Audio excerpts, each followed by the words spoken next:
I hear a lot of accusations from both sides. Is peace possible, and what is the future of Jerusalem?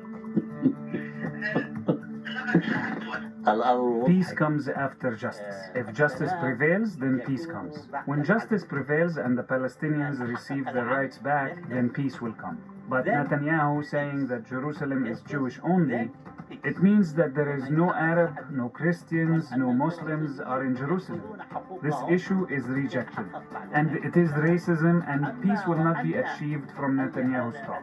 We hear a lot that Netanyahu is talking about peace, but does he really want peace? Or he wants us to surrender? There is a big difference between peace and surrender. This is not an issue that can be resolved because it's not a diplomatic issue, it's not a military, it's not an economic, it's not a social issue or an ethnic issue.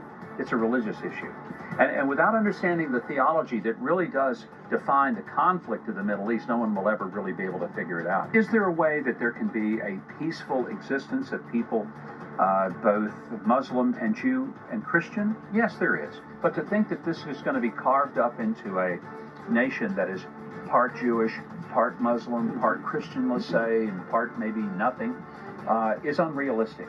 I believe that the world has to come to a place where they realize that historically, the Jews have a right to this land. Who wins? What? Who wins?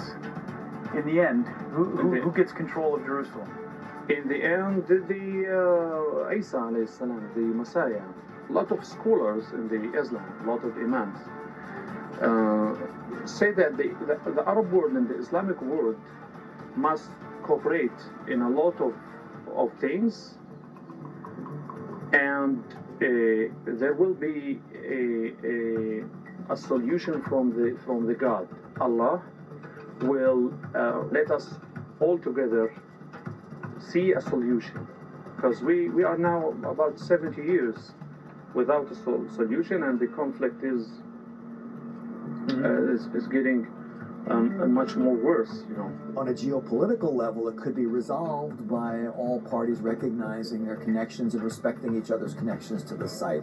That seems like a little bit of a pipe dream given the current situation, but stranger things have happened. You know, David Ben-Gurion, the first prime minister of Israel, who created a Jewish state in the ashes of the Holocaust 3 years after, he had a great line. He said, "To be a Jew and a realist, you got to believe in miracles."